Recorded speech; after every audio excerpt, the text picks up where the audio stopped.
মুসলিমদের অন্যতম পবিত্র স্থান আল আকসা মসজিদে নজিরবিহীন দখলদারিত্ব চালাচ্ছে ইসরায়েল। আগের সব রেকর্ড ভেঙে রেকর্ড সংখ্যক ইহুদি এখন আল আকসায় প্রবেশ করছে। তাদের পাহারা দিচ্ছে নেতানিয়াহুর বাহিনী। পাসওভার ছুটির শুরুতে গেল কয়েক দিনে ৬,০০০-এর বেশি ইহুদি আল আকসায় প্রবেশ করেছে। আগে এক বছরেও এত সংখ্যক ইহুদি ইসলামের প্রথম কিবলা মসজিদ প্রাঙ্গণে প্রবেশের অনুমতি পায়নি। আর মুসলিম বিশ্বের তৃতীয় পবিত্র এই স্থানটিতে ইহুদিদের এমন আগ্রাসন বিশ্বে নতুন সংঘাতের সূচনা ঘটাতে পারে বলে সতর্ক করছেন বিশেষজ্ঞরা।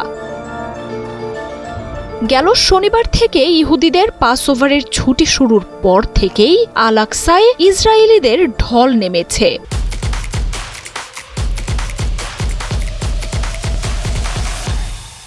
ইহুদি সংগঠন টেম্পল মাউন্ট বলছে, আগের বছরের তুলনায় চলতি বছরের শুরুতেই ৩৭% বেশি মানুষ আল আকসায় প্রার্থনা করছেন।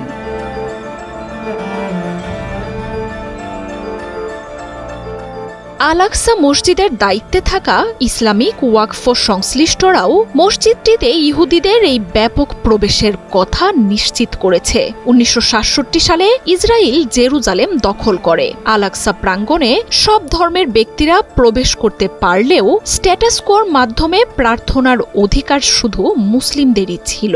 তবে সেই নিয়মের এখন লঙ্ঘন ঘটতে শুরু করেছে। ইসরায়েলের প্রধানমন্ত্রী বেনিয়ামিন নেতানিয়াহুর কট্টরপন্থী সরকারের প্রশ্রয়ে আল আকসায় ইহুদিদের প্রবেশ এবং প্রার্থনা বাড়ছে উদ্বেগজনক হারে।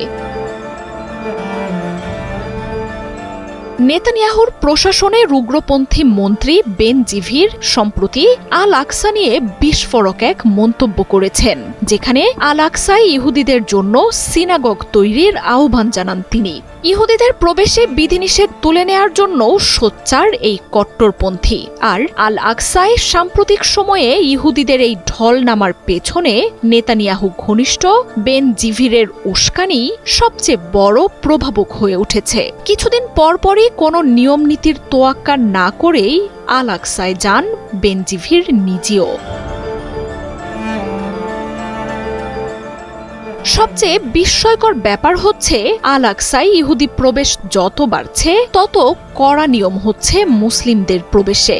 শুক্রবারের জুমা, শবে বরাত বা শবে কদরের মতো দিনগুলোতেও ফিলিস্তিনিদের আল আকসায় প্রবেশের উপর চরম দমন নিপীড়ন চালানো হয়। শিশু ও বৃদ্ধ ছাড়া প্রাপ্তবয়স্ক পুরুষদের আল আকসায় প্রবেশে দেয়া হয় বাধা। এমনকি নামাজরত অবস্থায় মুসলিমদের উপর হামলা, গুলি চালায় ইসরায়েলি বাহিনী। এসব ঘটনায় আল আকসার উপর মুসলিমরা তাদের অধিকার হারাতে চলেছে এমন আভাসই মিলতে শুরু করেছে। অঞ্চলটির মুসলিমরা বলছেন, ২০০৩ সালের পর থেকেই ইসরায়েলি দখলদাররা ধীরে ধীরে তাদের প্রভাব বাড়াতে শুরু করে। আর এখন আল আকসায় তারা প্রার্থনা, নাচ, গান সবই করছে। মার্জিয়া উপমা, ৭১।